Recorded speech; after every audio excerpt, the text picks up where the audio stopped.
राष्ट्रीय उच्च सुरक्षा पशुरोग संस्था भोपाळ यांच्या वतीने शेळ्या लाभार्थींना वाटप। क्रांतिसिंह नाना पाटील पशुवैद्यकीय महाविद्यालय मध्ये राष्ट्रीय उच्च सुरक्षा पशुरोग संस्था भोपाळ यांच्या संयुक्त विद्यमानाने खंडाळा तालुक्यातील लाभार्थींना शेळ्यांचे डॉक्टर नितीन पाटील यांच्या शुभहस्ते डॉक्टर नितीन कुरकरे यांच्या अध्यक्षतेखाली डॉक्टर विकास वासकर यांच्या प्रमुख उपस्थितीमध्ये मोफत वाटप करण्यात आले। याप्रसंगी doctor Prashant Pawar, doctor Kavita Khilare, doctor Gopal Venkatesh, doctor Prashant Mase, doctor Uma Tumlam, doctor Anamika Mishra, doctor Tejas Shende, doctor S Nagarajan, doctor Milind Nande आदी मान्यवर उपस्थित होते। बातमीसाठी श्री दिलीप वाघमारे, लोणंद। मुख्य संपादक शौकत शेख।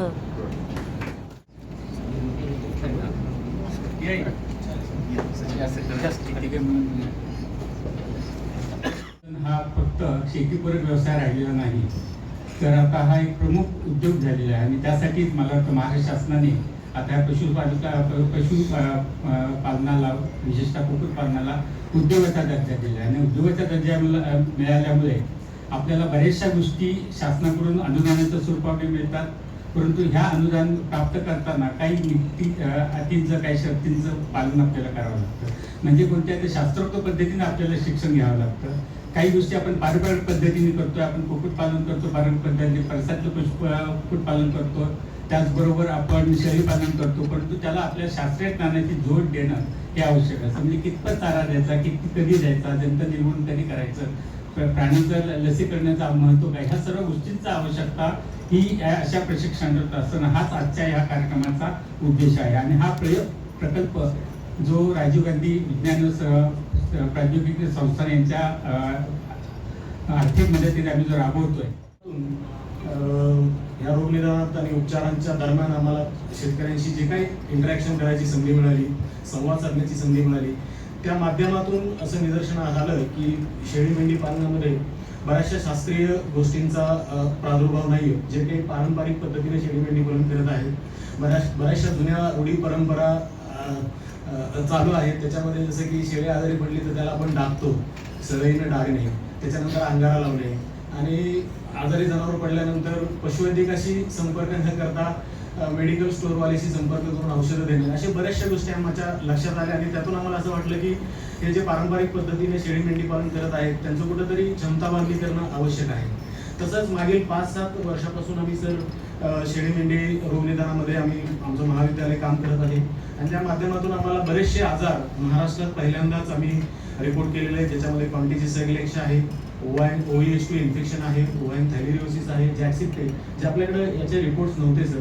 त्या माध्यमातून आम्हाला असे जाणवले की बऱ्याचशा आजाराविषयी आपले पशुवैद्यकीय अधिकारी असतील पुढे सर आणि इतर फॅकल्टी मेंबर्स की तुम्ही जास्तीत जास्त संवाद ह्या शेतकरी बांधवांशी करावा, त्यांचे काय अडीअडचणी आहेत ते समजून घ्यावे व त्याच्यानंतर त्यांना कुठे प्रॉब्लेम होतोय, डायग्नोसिस बरोबर होत नाहीये का ट्रीटमेंट व्यवस्थित दिली जात नाहीये किंवा मग टेस्टिंग जेव्हा व्हायला होतं ते होत नाहीये का, हे सगळं तुम्ही जाणण्याचा प्रयत्न कराल। पण एक मेसेज असा द्यायचा आहे, हा प्रोजेक्ट जरी शेळी मेंढी पालकांसाठी असेल पण तो तिथे नुकताच तिथे तो प्रोजेक्ट थांबत नाही, तर तुमच्या अनुभवाने हा प्रोजेक्ट आपल्याला पुढे न्यायचा आहे। तुमचा अनुभव, तुमचं ऍक्टिव्ह पार्टिसिपेशन या प्रोजेक्टमध्ये जास्त गरजेचं आहे। म्हणजे तुम्हाला जर का वाटत असतील की काही सोल्युशन्स उपयोगाचे आहेत तर ते कम्युनिकेट करा, तुम्हाला वाटत असेल की नाही हे उपयोगाचे नाहीये तेही कम्युनिकेट करा। सगळ्यात हा प्रोजेक्ट सक्सेसफुल तेव्हाच होईल जेव्हा तुमच्या सगळ्यांचं ऍक्टिव्ह पार्टिसिपेशन असणार आहे। जी समूह आहे जे हे प्रोजेक्ट राबवणार आहेत या सर्वांना शुभेच्छा देतो, तसेच एक ग्वाही देतो विद्यापीठातर्फे किंवा तुमच्या कॉलेजच्या ॲडमिनिस्ट्रेशनतर्फे सुद्धा मी तुम्हाला ग्वाही देतो की जर तुम्हाला काही वेळेवर अडचण आली असेल, 11th अवरला काही वेगळ्या अडचणी असतील, काही असतील, तर त्या तुम्ही निसंकोचपणे आम्हाला सांगाव्या, आपण त्याच्यावर योग्य तो मार्ग काढून तो सॉल्व्ह करू आणि तुमचे जे ऑब्जेक्टिव्ज आहेत, जे काही तुमचे उद्दिष्ट ठरलेले आहेत ते वेळेच्या आत तुम्ही पूर्ण करावे। त्याच्यासाठी विद्यापीठातर्फे, प्रशासनातर्फे तुम्हाला जी काही आवश्यकता असेल ती तुम्ही आम्हाला जरूर सांगावी, आम्ही ती पूर्ण करण्याचा पूर्ण प्रयत्न करू। आणि ज्या संस्थेने या प्रकल्पासाठी पैसा दिला यांनाही मी आश्वस्त करतो, असं मी सांगितलंच होतं की तुमच्या सगळ्या अपेक्षा आम्ही पूर्ण करू. तरी पण एक संशोधन संचालक या नात्याने मी तुम्हाला सांगतो की हाच प्रोजेक्ट नाही, आपण जे काही प्रोजेक्ट आम्हाला म्हापसूला सँक्शन केलेले आहे, यापूर्वीही केलेले आहे, तर सर्व प्रोजेक्टचे उद्दिष्ट पूर्ण करणारे आपल्यासमोर आज जे इथे आहे ते कदाचित 3 वर्षानंतर आपल्याला सांगण्यास पुन्हा उत्सुक असतील की खरोखर हा कार्यक्रम व्यवस्थित त्यांच्या फायद्यासाठी त्यांनी ठेवलेल्या पशुधनाची व्यवस्थित ज्या प्रकारे म्हणजे डिसीजबद्दल असो की त्यांची मॅनेजमेंटबद्दल असो, ही व्यवस्थित योजनाबद्ध तऱ्हेने काम झालं आहे की नाही याची आपण आता मध्ये ज्यावेळेला आपल्या रिव्ह्यू मिटिंग होतील त्यावेळेला आपण ते बघणार आहोत. विद्यापीठातर्फे मी तुम्हाला सांगतो की पशु आणि मत्स्य विज्ञान या 2 अशा प्रकारांमध्ये जे कोणते विषय येतात त्या सगळ्या विषयांमध्ये आपल्याकडे जे तज्ज्ञ उपलब्ध आहेत त्या तज्ज्ञांतर्फे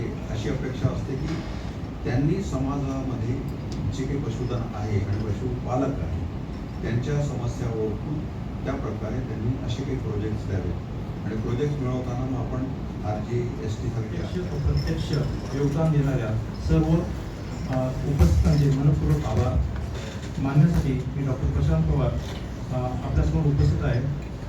सर्वप्रथम आजच्या कार्यक्रमाचे अध्यक्ष उद्घाटक honourable vice chancellor doctor Nitin Patil sir यांच्या उपस्थितीबद्दल आणि मार्गदर्शनासाठी त्यांचे आभार मानतो. त्यानंतर आपल्या विद्यापीठाचे संशोधक सहाय्यक म्हापसूळ डॉक्टर नितीन कुलकर्णी सर यांच्या मार्गदर्शनासाठी त्यांचे आभार मानतो. तसेच राजीव गांधी विज्ञान स्वतंत्र आयोगाचे सदस्य सचिव डॉक्टर उषाली कुलकर्णी मॅडम यांच्या उपस्थिती आणि मार्गदर्शक त्यांचे आभार मानतो.